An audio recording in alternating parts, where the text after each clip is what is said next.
महाराज जी, भक्ति का वास्तविक स्वरूप क्या है?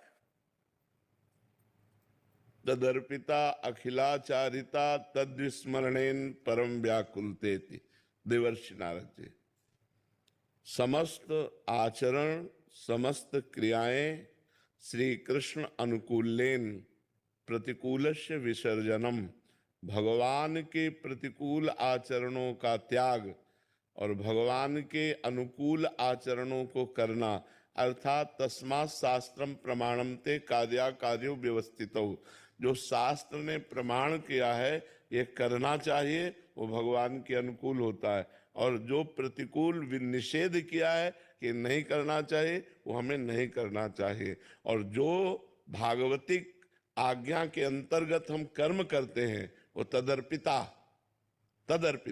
भगवान को अर्पित कर दे। समस्त अपने आचरण, समस्त कर्म भगवान के अनुकूल करते हुए, भगवान को अर्पित करते हुए हर क्षण भगवान का नाम स्मरण।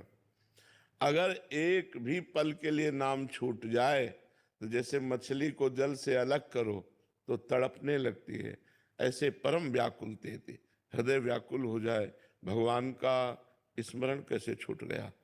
त्रिभुवन की राज्य लक्ष्मी देने पर भी जो आधे पल के लिए भगवान का स्मरण न छोड़े वही भक्त है। शुद्ध भक्ति का स्वरूप है तदर्पिता अखिलाचारिता तद्विस्मरणेन परम व्याकुलते थी। नीरज नयन जी महाराज। राधे राधे महाराज जी। महाराज जी, मैं बचपन से ही भगवान भोलेनाथ जी से प्रभावित रहा हूँ। अब कृपा करके आप बताएं कि वृंदावन में रहते हुए शिव आराधना कैसे संभव हो पाएगी। आप कहते हैं कि शिव प्रसन्न हो जाएंगे तो प्रिया प्रीतम की भक्ति प्रदान कर देंगे। क्या आप प्रिया प्रीतम प्रसन्न होकर शिव भक्ति प्रदान नहीं कर सकते? यदि चाहिए तो कर देंगे।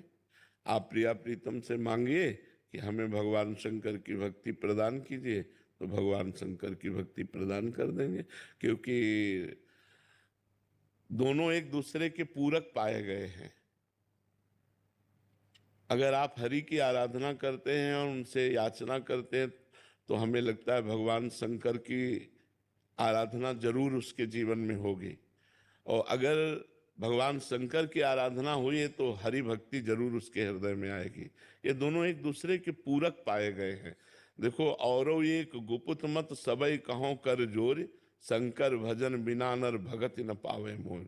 भगवान श्री रामचंद्र जी अयोध्या वासियों से कह रहे हैं हाथ जोड़ करके, मैं एक गुप्त मत अपना कहता हूँ कि बिना शंकर के भजन के कोई हमारी भक्ति नहीं प्राप्त कर सकता। और ऐसे ही भगवान श्री हरि की कृपा के बिना विशुद्ध महाभागवत भगवान शिव का भक्त